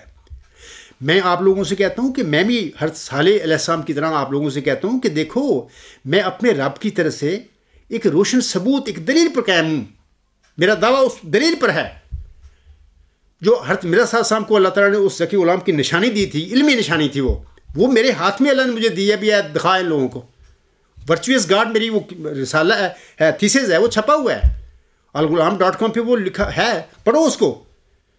میں تو بار بار کہتا ہوں پڑھو اس کو جڑلا کے دکھاؤ اس کو۔ یہ سپریم الٹیمیٹ یونیورسل تھیری ہے، یہ مدر آف تھیریز ہے، یہ ڈیوائن تھیری، اس کو جڑلاؤ۔ جب جڑلا دو تو میرا دعویٰ اس کے ساتھ ویسے ہی ختم ہو جائے گا۔ میں بھی ہر صالح السلام کی طرح آپ لوگوں سے کہتا ہوں کہ دیکھو، میرا دعویٰ بھی ایک روشن دلیل پر ہے جو اللہ نے مجھے بخشی ہے۔ میں اس کا انکار کر کے اللہ کے غضب سے پھر کیسے بچوں گا؟ کون مجھے بچائے گا؟ جیسے حضرت صالح السلام اپنی قوم سے کہتے تھے کہ آپ لوگ اللہ کی پکڑ سے مجھے پھر کون بچائے گا؟ میں اگر انکار کر دوں اور تمہاری باتیں مان لو۔ ایسے ہی میں اپنے احمدی بھائیوں کو، قبرستانی بھائیوں کو کہتا ہوں کہ اگر میں آپ لوگوں کو باتیں مانوں، مثلا کہتے ہیں کہ 52 پوری ہو گئی، 58 ہو گئی، یا 70 دفعہ ہم نے یوم مسلم موت بنا لیے ہیں اس کے، یا یہ کہ اس کو 52 سال خلافت ملی، اس نے بڑی ترقی کی جماعت کو، حالانکہ ترقی جماعت کے لوگوں نے کی، مولویوں نے کی، مربیوں نے کی، عامدیوں نے فردن تبلیغیں کی، جماعت بڑی. یہ سارا پھل اس ایک بندے کی جولی میں کیسے چلا گیا؟ مجھ سے موت بننے کے لیے اس نے سب کچھ اپنے جولی میں ڈال لیا جو میں نے ساری کی ہیں. نہیں، یہ ساری جماعت کے لوگوں کا مشترکہ کوشش تھی، جہاد تھا، جس کی وجہ سے جماعت نے ترقی کی. تو ایک بندے کو جھولی میں وہ ڈال کے بیٹھا ہوا ساری پھل جو ہے کہ جی میں مسلم ہوں، میں جماعت کو بڑی ترقی دی، ایسی کوئی بات نہیں ہے. یہ جماعت کی جو ترقی ہے ساری اجتماعی ترقی ہے، لوگوں کی محنتیں ہیں، تبلیغیں ہیں. تو میں بھی آپ لوگوں کو کہتا ہوں کہ آپ کہتی ہیں یہ چیزیں دلیلیں دیتے ہیں میرے سامنے، میں اللہ تعالیٰ کی پناہ مانگتا ہوں اپنے نفس سے، اور تم لوگ اس کے شر سے بھی پناہ مانگتا ہوں کہ اگر میں تمہاری باتیں مانوں اور اللہ کا اس بات کا انکار کروں جو اللہ نے مجھ پر ظاہر فرمائی ہیں، تو اللہ کی پکڑ سے مجھے کون بچائے گا؟ اللہ تعالیٰ ہمیں آپ لوگوں کے شر سے مجھے بچائے اور اپنے نفس کے شر سے بھی بچائے. تو علاوہ اس کے میں آپ کو یہ بھی کہنا چاہتا ہوں کہ آپ دیکھیں، آپ لوگ جانتے ہیں کہ حضرت صالح علیہ السلام جو تھے، اللہ تعالیٰ نے انہیں ایک اونٹی نشان کے طور پر دی تھی، جس کو قرآن کریم میں ناقۃ اللہ کہا گیا ہے.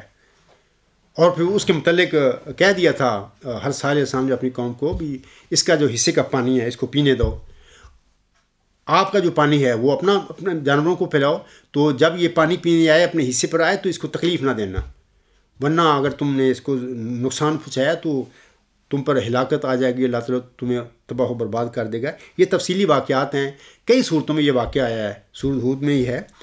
تو میں آپ لوگوں کو کہنا چاہتا ہوں کہ اس زمانے میں یہ آج حضرت صالح علیہ السلام کا مثیل ہے، اس کا قائم مقام ہے. اور آپ لوگوں کو میں بتانا چاہتا ہوں کہ میرے دور میں، اس دور میں اللہ تعالیٰ نے عطیۃ المجیب کو ناقۃ اللہ کا قائم مقام بنایا ہوا ہے. اور یاد رکھو یہ بات، تم مذاق کرتے رہتے ہو میرے متعلق اس قسم کی باتیں کر کے، یہ فلاں ہوگا جی، ایسا ہوگا، اینج ہوگا، کیوں ہوگا.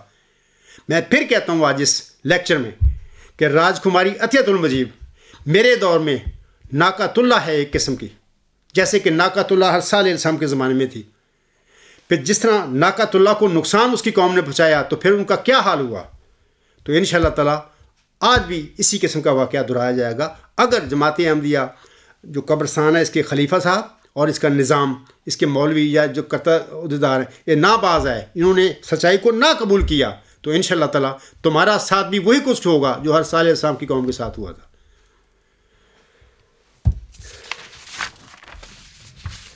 سامعین کرام، ایک اور بات میں بتانا چاہتا ہوں آپ لوگوں کو کہ دیکھیں، اللہ تعالیٰ نے حضرت مرزا صاحب علیہ السلام کو الہاماً فرمایا تھا. یہ جو الہام ہے تذکرہ میں 451 اور 452 صفحہ پر آپ لوگ پڑھ سکتے ہیں، میں مختصراً پڑھتا ہوں. وہاں پر اللہ تعالیٰ فرماتا ہے حضرت مرزا صاحب علیہ السلام کو مخاطب کر کے، کففت ان بنی اسرائیل انا فرعون و حامان و جنودہما کانوا خاطئین انی ما الافواج آتی کا بغداتن. یہ جو ہے الہام 452 جو تذکرہ ہے جماعتی احمدیہ قبرستان نے شائع کیا ہوا، وہاں پر 451 اور 452 پر آپ پڑھ سکتے ہیں. حضرت مرزا صاحب السلام نے بھی انہیں اپنے الہام کا ترجمہ ایسا کیا ہوا ہے. آپ علیہ السلام فرماتے ہیں، اور پھر فرمایا کہ میں تیری جماعت کے لوگوں کو جو مخلص ہیں اور بیٹوں کا حکم رکھتے ہیں بچاؤں گا. میں نے اس الہام سے اختصار کے ساتھ چیزیں پڑھی ہیں متعلقہ جو ہیں، باقی وہ الہام لمبا ہے. آگے حضور فرماتے ہیں، اس وحی میں خدا تعالیٰ نے مجھے اسرائیل قرار دیا اور مخلص لوگوں کو میرے بیٹے. اس طرح وہ بنی اسرائیل ٹھہرے. اور پھر فرمایا کہ میں آخر کو ظاہر کروں گا کہ فرعون یعنی وہ لوگ جو فرعون کی خصلت پر ہیں، اور حامان یعنی وہ لوگ جو حامان کی خصلت پر ہیں، اور ان کے ساتھ کے لوگ جو ان کا لشکر ہیں، یہ سب خطا پر تھے. اور پھر فرمایا کہ میں اپنی تمام فوجوں کے ساتھ یعنی فرشتوں کے ساتھ نشانوں کے دکھلانے کے لیے ناگہانی طور پر تیرے پاس آؤں گا.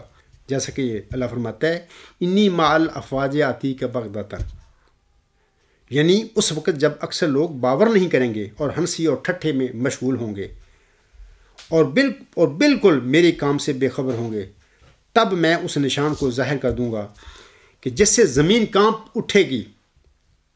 تب وہ روز دنیا کے لیے ایک ماتم کا دن ہوگا. مبارک وہ جو ڈریں اور قبل اس کے جو خدا کے غضب کا دن آب توبہ سے اس کو راضی کر لیں، کیونکہ وہ حلیم اور کریم اور غفور اور تواب ہے، جیسے کہ وہ شدید العقاب بھی ہے۔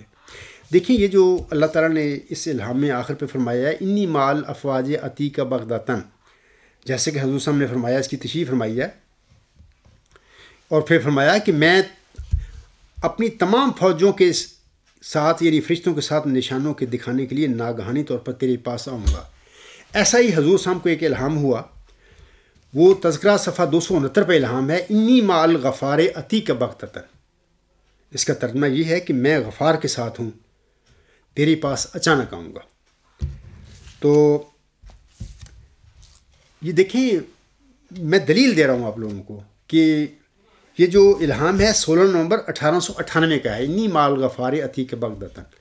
یہ سچا الہام ہے مرزا صاحب کا ہے۔ یہاں پر انی مال غفار ترجمہ کیا ہوا ہے جماعت کے جو مترجم ہیں، میں خدا غفار کے ساتھ ہوں، حالانکہ وہ تو ترجمہ نہیں بنتا، وہ صاف لکھا ہوا ہے غفار۔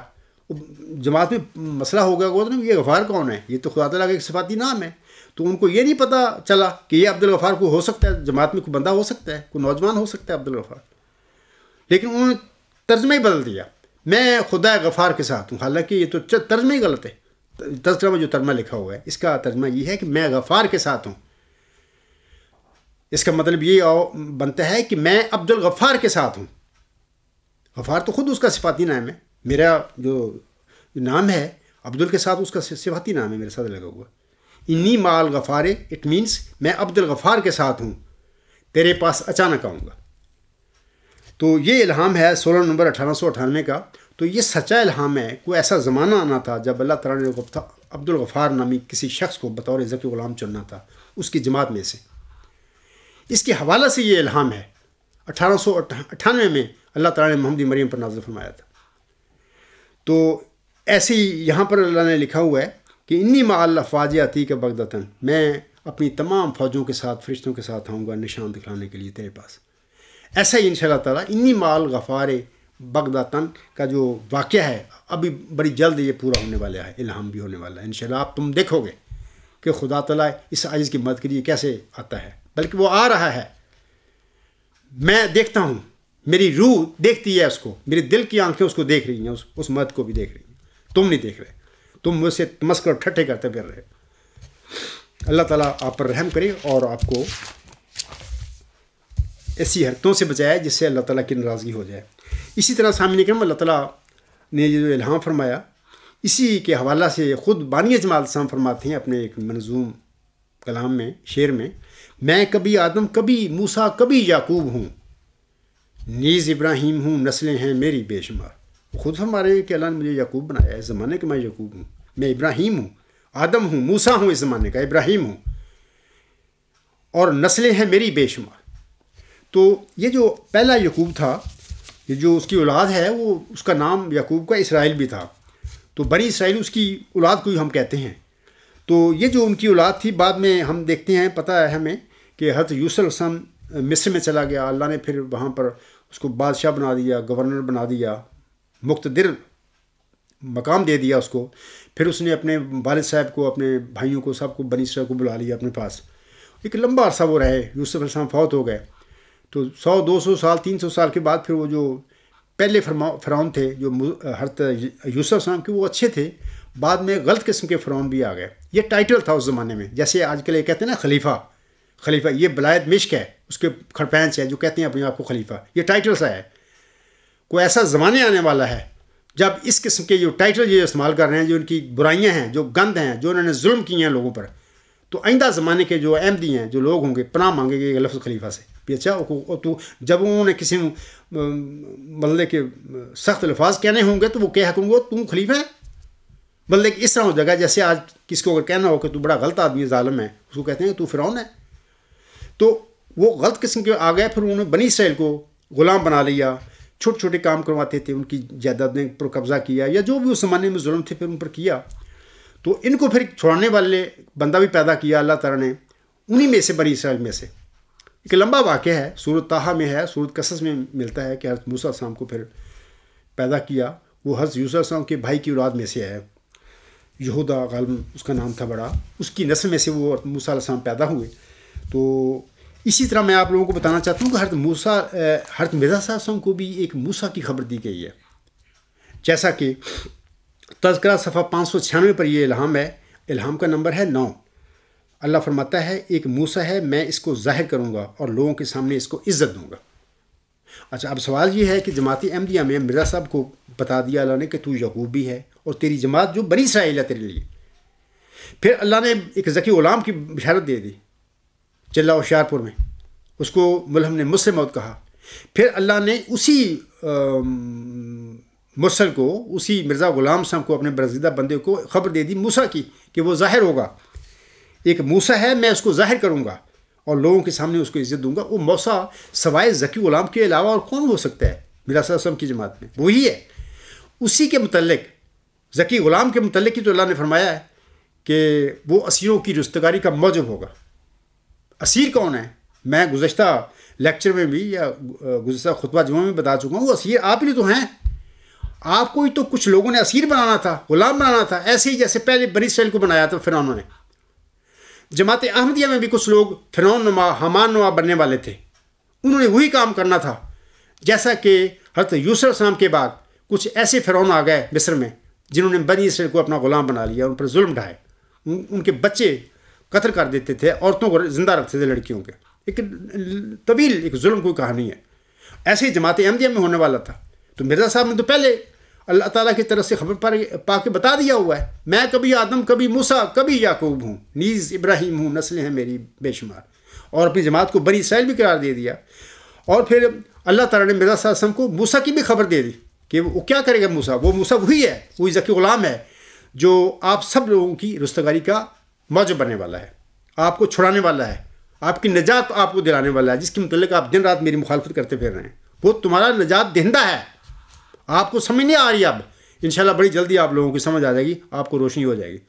اب آپ جو آپ کو وہ عقیدت کے نشے کے ٹیکے آپ کو لگائے ہوئے ہیں ان لوگوں نے، آپ ان میں بھٹکتے پھر رہے ہیں، آپ کو ہوش نہیں ہے، ان سے باہر نہیں نکل رہے.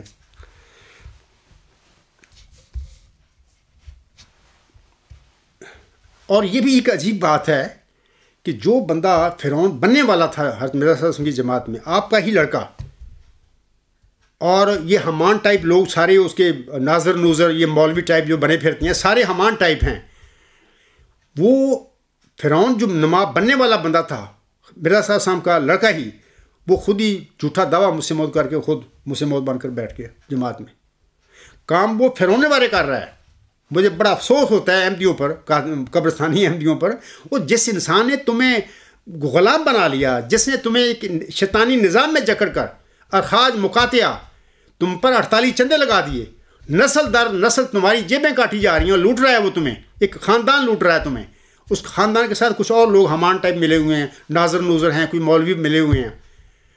تم اس بندے کو مسلم موت کہہ رہے ہو کہ مسلم موت، وہ مسلم موت تھا تمہیں غلام بنانے والا. مسلم موت جو ہوتی ہیں وہ نجات دہندہ ہوتے ہیں. موسیٰ علیہ السلام مسلم موت تھے.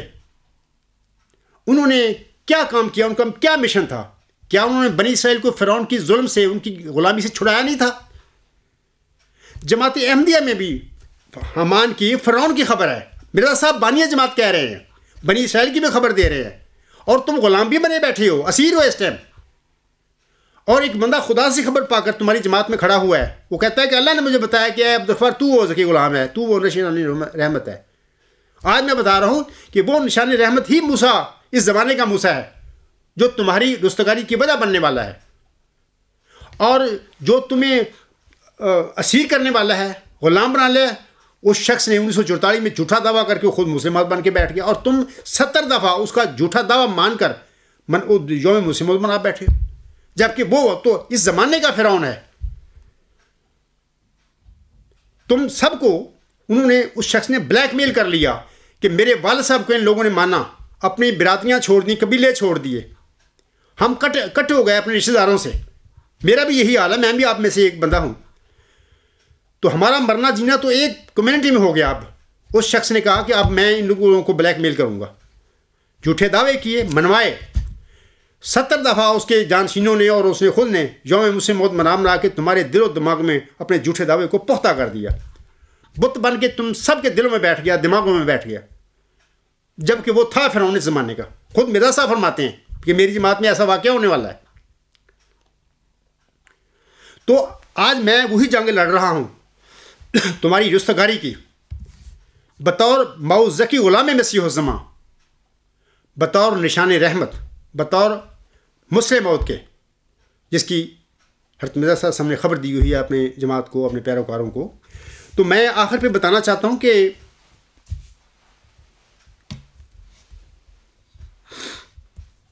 حضرت مرزا صاحب علیہ السلام کی جماعت میں اسیروں کو رستگاری دلانے والا، یا محمدی سلسلہ میں بنی اسرائیل کو رستگاری دلانے والا ذکی غلام یا موسیٰ بھی، یعنی خاکسار، ایک ایسے ڈیرے پر پیدا ہوا کہ جس کا اتفاقاً یا حسن اتفاق کہہ لیں کہ جس ڈیرے کا نام ہی وکیل والا. میں نے سارا قصہ بتا دیا اپنے ڈیرے کے حوالے سے کہ کیسے اس کا نام پڑا وکیل والا، کیونکہ وکیل ہی تھا جس کو زمین ملی. پھر اس کی وکیل کی وجہ سے اس ڈیرے کا نام بھی وکیل والا پڑ گیا. چاہ وکیل والا ہم کاغذوں میں اس کو کہتے ہیں مگر ڈاور میں. تو میں بتانا چاہتا ہوں کہ تم سب کو رستگاری دلانے والا اس زمانے کے فرعون کے سے، اس زمانے کے فرعونی نظام سے، وہ شخص بھی اس وکیل والا، چاہ وکیل والا میں پیدا ہوا تھا. اور میں یقیناً سمجھتا ہوں کہ میں سچا ہوں، اور میں وہی موعظ کی غلام مسیح الزماں ہوں جس کی اللہ تعالیٰ نے محمدی مریم مرزا غلام صاحب کو چلہ ہوشیارپور میں بشارت دی تھی.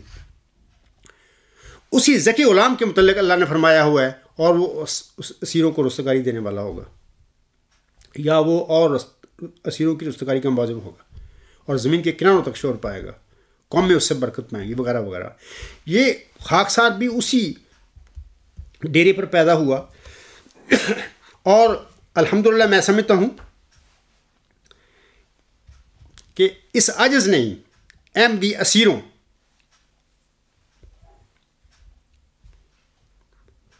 کا مقدمہ جو اس ٹائم ہے میں وہ لڑ رہا ہوں. ہر زمانے کا اللہ تعالیٰ کا مرسل جو تھا وہ اپنے زمانے کا وہ ایک قسم کا الہی جو مشن ہوتا ہے، جو سچائی ہوتی ہے، اس کی وہ سچائی کا مقدمہ لڑتا ہے. محمد صلی اللہ علیہ وسلم نے وہ سچائی کا مقدمہ لڑا. جو بت پڑے ہوئے ان کو کہتے ہیں خدا ہیں، وہ کہتا ہے محمد صلی اللہ علیہ وسلم نے فرمایا یہ خدا نہیں ہے، یہ تو بت ہیں. مرزا صاحب صاحب نے سچائی کا مقدمہ لڑا. مرزا صاحب بھی اپنے زمانے کے وکیل تھے، عاصم وکیل تھے، عیسیٰ وکیل تھا، موسیٰ وکیل، سارے ہی مرسل اپنے اپنے زمانے کے ایک وکیل تھے. الہی مشن کا مقدمہ انہوں نے لڑا، نیکی کا مقدمہ لڑا انہوں نے، اصلاحی مشن کا مقدمہ انہوں نے لڑا. ایسے ہی آج میں تمہاری اسیری جو ہے اس کا مقدمہ میں لڑ رہا ہوں کہ تمہیں ایک شخص نے جھوٹا دعویٰ کر کے مسلم موت ہونے کا، جبکہ مسلم موت مرزا غلام صاحب کے گھر میں بطور جسمانی لڑکا پیدا ہی نہیں ہوا. اس شخص نے جھوٹا دعویٰ کیا، اور تم سب نے عقیدت میں مان لیا کہ ہمارے آقا کی بیٹا ہے، بڑا ذہین ہے، بڑا کام کرتا ہے.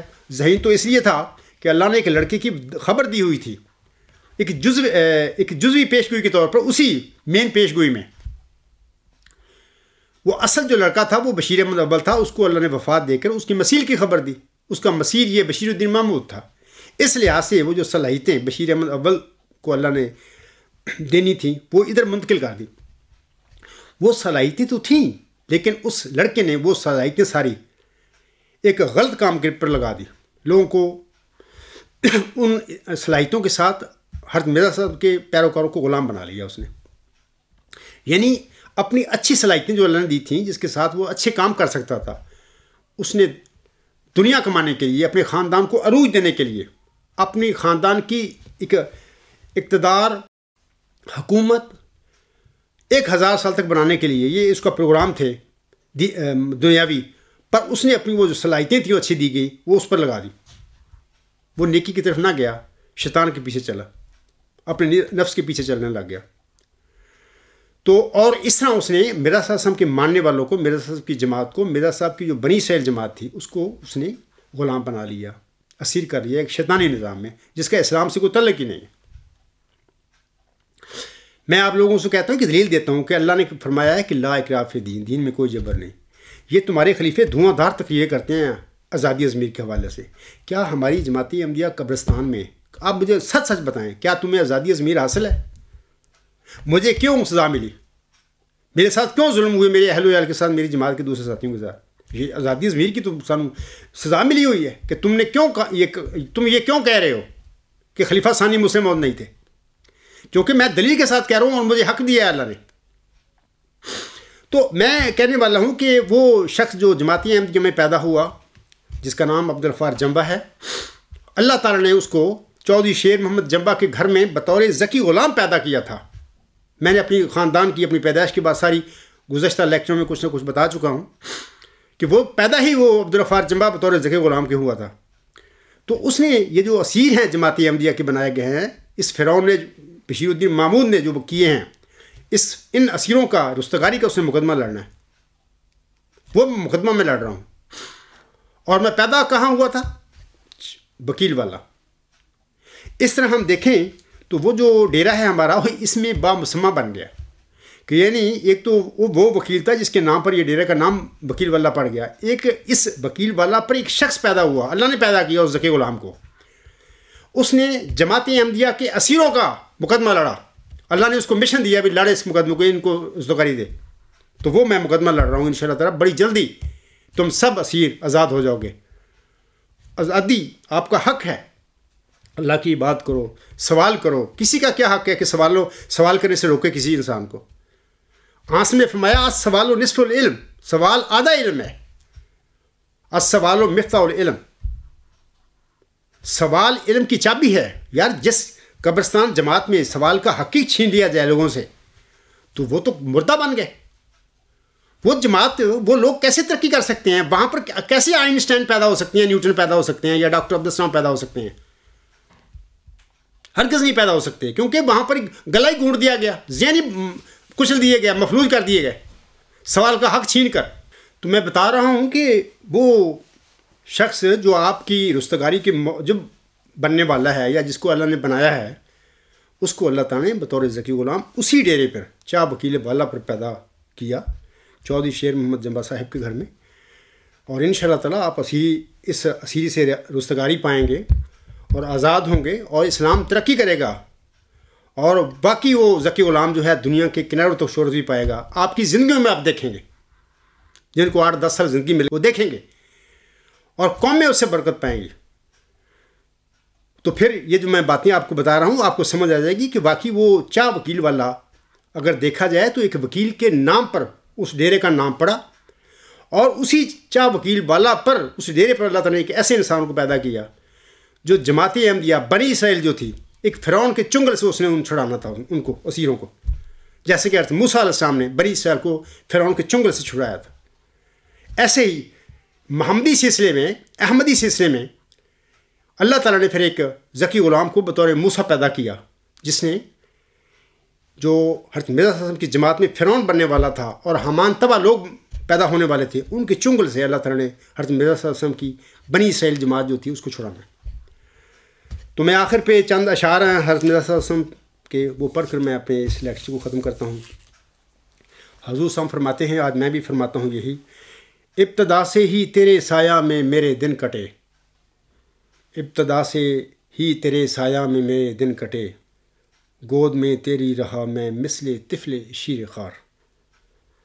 لوگ کہتے ہیں کہ نالائق نہیں ہوتا قبول, لوگ کہتے ہیں کہ نالائق نہیں ہوتا قبول, میں تو نالائق بھی ہو کر پا گیا درگاہ میں بار. میرے جیسے کو جہاں میں تو نے روشن کر دیا, میرے جیسے کو جہاں میں تو نے روشن کر دیا, کون جانے اے میرے مالک تیرے بھیدوں کی سار. تم خدا سے نہ لڑو, میں مرزا مسعود سے کہتا ہوں اور اس کے مولویوں سے کہتا ہوں, اس کے شیطانی نظام سے کہتا ہوں کہ تم خدا سے نہ لڑو میرے دعویٰ کے حوالے سے, رک جاؤ. اس کی پکڑ بڑی سخت ہے. اللہ تمہیں سب کو عبرت کا نشان بنا دے گا, بلکہ ایسے بنا دے گا کہ تمہاری یاد رہے گی دنیا میں. کیا ایسے لوگ بھی غلط پیدا ہوئے تھے دنیا میں, انہوں نے یہ کام کر لیا تھا لوگوں کے, ایک روحانی جماعت کو انہوں نے کیا کر دیا تھا. آگے اس میں فرماتے ہیں, میں بھی ہوں تیرے نشانوں سے جہاں میں ایک نشان, میں بھی ہوں تیرے نشانوں سے جہاں میں ایک نشان, جس کو تو نے کر دیا ہے قوم و دین کا افتخار. جس کو چاہے تخت شاہی پر بٹھا دیتا ہے تو، جس کو چاہے تخت شاہی پر بٹھا دیتا ہے تو، جس کو چاہے تخت سے نیچے گرا دے کر کے خوار۔ وما علینا الا البلاغ وآخر الدعوانا ان الحمد للہ رب العالمین۔ اولا وآخرا وظاہرا وباطنا هو مولانا نعم المولا ونعم النصیر ونعم الوکیل۔